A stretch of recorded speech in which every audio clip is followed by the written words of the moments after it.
All right, so our next question is, a researcher wanted to determine if people are driving more than 18.3 thousand miles per year. I don't think I drive that much. A sample of 27 drivers produced a sample mean of 19.5 thousand miles for the last year, with a sample standard deviation of 4.1 thousand miles. Assuming a normal distribution of driving distances per year, we want to use a 0.05 significance level to test the claim that people are driving more than 18.3 thousand miles per year. So we need to label our information. So we have a current population mean of 18.3 thousand. We have a sample mean of 19.5. Let me rewrite this all. Mean is 18.3. I want to use the significance level of 0.05. What else is the data? Oh, they say I have a sample of 27 drivers and a sample standard deviation. Here we go, guys. Sample standard deviation of 4.1 thousand miles. That's S, not sigma. Sigma is unknown. Now, what does it mean when sigma is unknown? What type of test do we have to do? We're going to have to do a t-test. So I'm going to quick write that down before I forget. That I have to find the t-value. I am not finding a z-score. So let's state the null and alternate hypothesis. It's H sub 1. The null hypothesis is that there's no difference from the claimed value. It always has an equal sign. But we want to test the claim that people are driving more than 18.3 thousand. So our alternate hypothesis is going to be that the mean is greater than 18.3 thousand. So let's find the test statistic. So remember, T is our sample mean, and you will be given this equation, so don't worry, guys, minus our population mean over S over the square root of N. So really similar to a z-score, but remember we're going to use a t-table to find our critical values.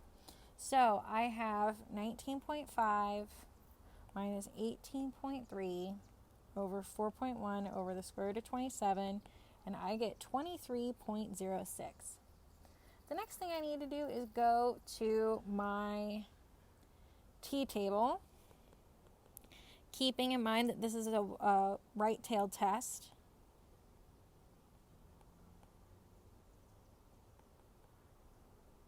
Oh no, what's happening with my pencil?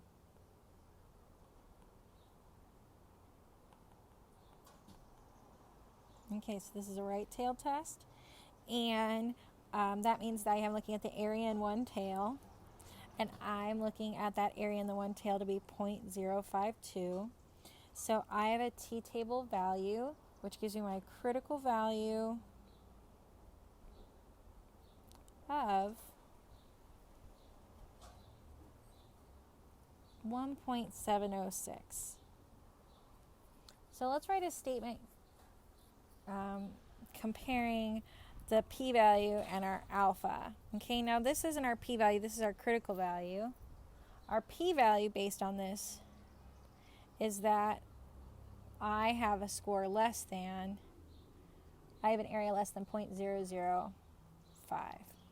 So I'm going to reject my H0 because my p-value is less than my alpha. I could also reject it because my t-test value is greater than my critical value.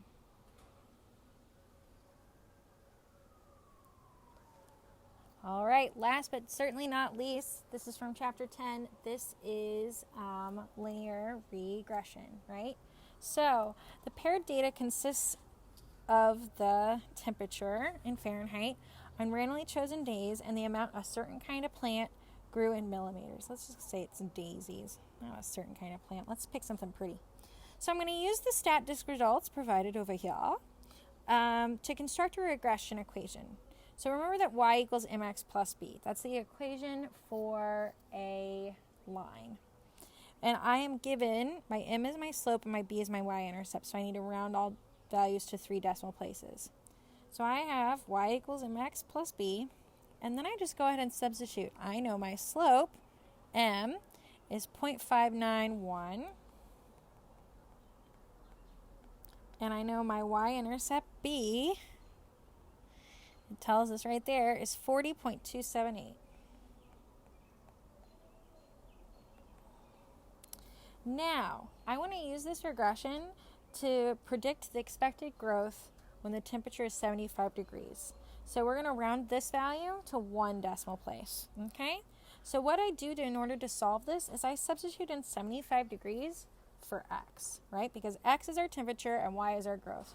Remember, x is our independent variable, and y is our dependent variable. The growth depends on the temperature. So I have y equals 0.591, but instead of x, I substitute 75 plus 40.278.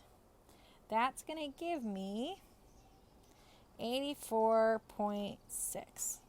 So when it's 75 degrees out, the growth for our daisies in millimeters was 84.6.